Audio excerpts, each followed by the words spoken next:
ಇನ್ನು CM Siddaramaiah 17ನೇ budget ವಿಚಾರದ ಕುರಿತಾಗಿ ಮಂಡ್ಯದಲ್ಲಿ ಕೇಂದ್ರ ಸಚಿವ ಆಗಿರತಕ್ಕಂತಹ ಎಚ್ ಡಿ ಕುಮಾರಸ್ವಾಮಿ ಅವರು ಹೇಳಿಕೆಯನ್ನು ಕೊಟ್ಟಿದ್ದಾರಂತೆ.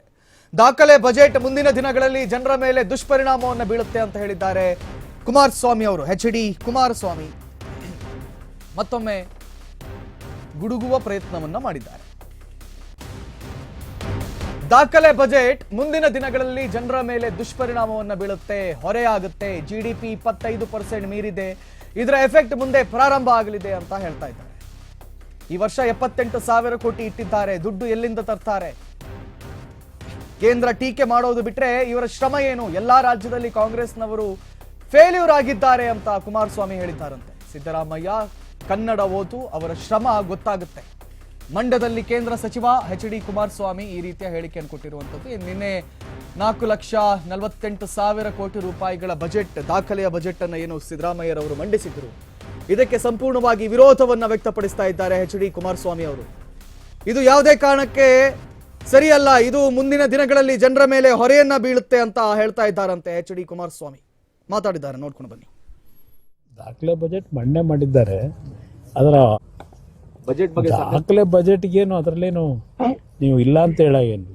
ದಾಖಲೆ ಬಜೆಟ್ ಮಂಡನೆ ಮಾಡಿದ್ದಾರೆ. ಅದರ ಎಫೆಕ್ಟು ಈ ದಾಖಲೆ ಬಜೆಟ್ ಮುಂದಿನ ದಿನಗಳಲ್ಲಿ ಅದರ ಹೊಡೆತ ಜನಗಳ ಮೇಲೆ ಏನು ಬೀಳುತ್ತೆ ಅನ್ನೋದು ಈಗಾಗಲೇ ನಿನ್ನೆ ಹೇಳಿದ್ದಾರೆ. ಯಾವ ಮಟ್ಟದ ಪರಿಣಾಮ ಬೀರುತ್ತೆ, ದುಷ್ಪರಿಣಾಮ ಕಾದು ನೋಡಿದ್ರೆ ಗೊತ್ತಾಗುತ್ತೆ. ದುಷ್ಪರಿಣಾಮ ಅಂದರೆ ಈಗಾಗಲೇ ಹಲವಾರು ಎಕನಾಮಿಕ್ ಅಡ್ವೈಸರ್ಸು ಹೇಳ್ತಾ ಇದ್ದಾರೆ. ಇದು ಮುಂದೆ ಅವರೇನು ಅಂಕಿಅಂಶ ತೋರಿಸಿದಾರಲ್ಲ, ಈಗ ನಮ್ಮ ಫಿಸಿಕಲ್ ರೆಸ್ಪಾನ್ಸಿಬಿಲಿಟಿ ಆ್ಯಕ್ಟ್ ಏನಿದೆ ಅದಕ್ಕೆ ನಾವು 3% ಒಳಗೆ ಇದ್ದೀವಿ ಅಂತ ಇವ್ರು ಹೇಳ್ತಾರೆ.